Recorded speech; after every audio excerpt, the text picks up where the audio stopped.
राणा सांगा, जिसका नाम हिंदुस्तानी तारीख में सुनहरी लफ्जों में लिखा गया और जिसके पास लाखों की फौज थी, उस जैसी शख्सियत को बाबर ने निहायत छोटी फौज के साथ कैसे शिकस्त दी थी और बैटल ऑफ खानवा कैसे मुगलिया सल्तनत का टर्निंग पॉइंट साबित हुआ, जानते हैं इस वीडियो में।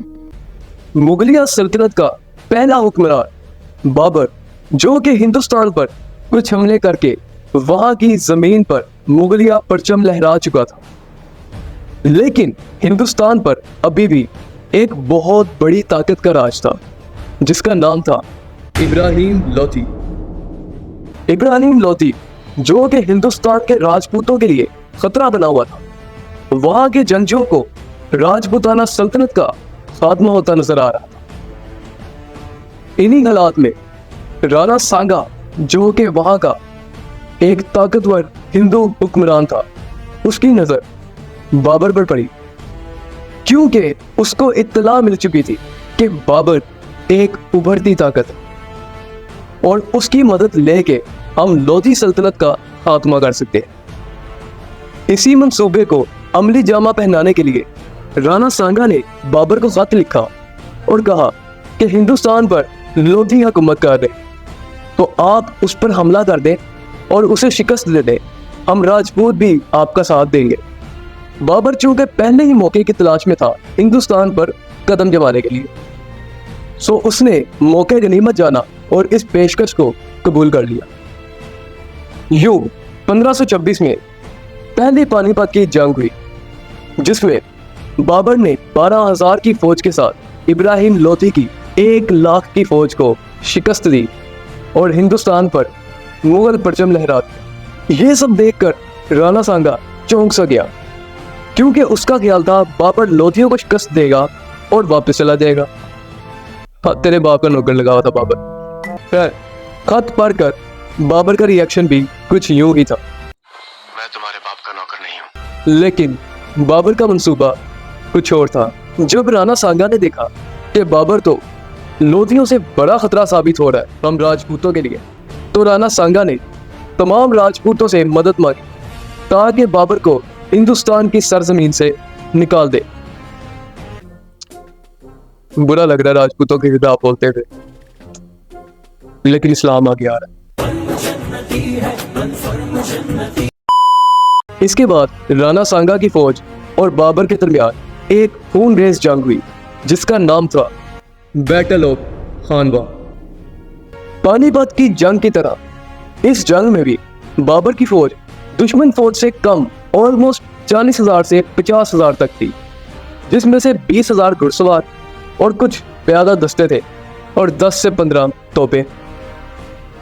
तो उसके बाबरी में बाबर लिखता है कि राणा सांगा की फौज 2 लाख तक थी, जिनमें 500 जंगी हाथी भी थे।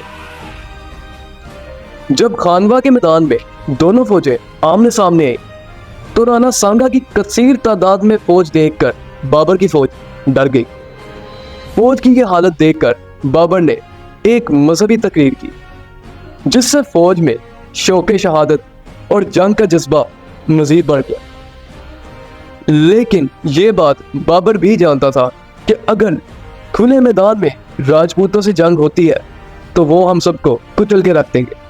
जिसके बाद हालात के पेश नज़र बाबर ने दिफाई हिकमत अमली अपनाई और अपनी फौज को एक मोर्चाबाद किले में तब्दील कर दिया।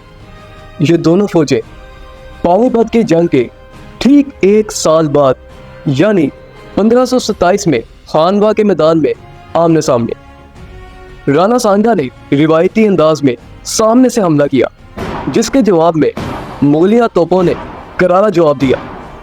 तोपों की आवाज से राजपूतों के हाथी और घोड़े डर गए और अपनी ही फौज को कुचलना शुरू कर दिया। यूं जब राणा सांगा ने देखा लेकिन वो तो काना था। दूसरी आंख से देखा होगा यार, आप वीडियो पे फोकस करो। ओके। जब राणा सांगा ने देखा कि दरमियान से हमला करना मुश्किल है, तो उसने लेफ्ट और राइट से हमला करने का कहा, लेकिन वहां से भी तोपों ने रास्ता रोक के रखा राजपूत फौज का।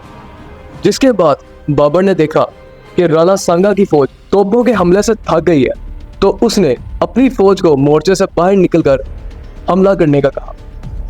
इसी दौरान राणा सांगा के फौज का एक हिस्सा बाबर के साथ मिल गया।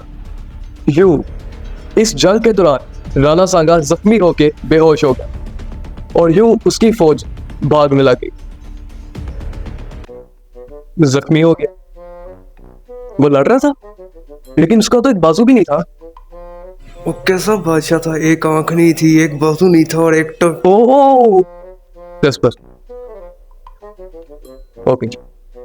राणा सांगा के जख्मी हो जाने पर राजपूत फौज भागने पर मजबूर हो गई क्योंकि राजपूतों के बहुत से सरदार मारे जा चुके थे।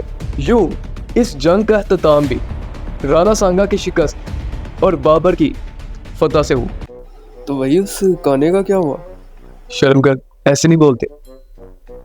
खैर, इस गाने को राणा सांगा को उसी के साथियों ने जहर देकर कत्ल कर दिया था क्योंकि वो एक और जंग लड़ने की तैयारी कर रहा था बाबर के साथ, लेकिन उसके चीफ्स मजीद लड़ाई के हक में नहीं थे। वही उनके इस फैसले के बाद तो बाबर का ये रिएक्शन होगा। क्या रिएक्शन होगा? डर गई, ये डर गई, ये डर गई।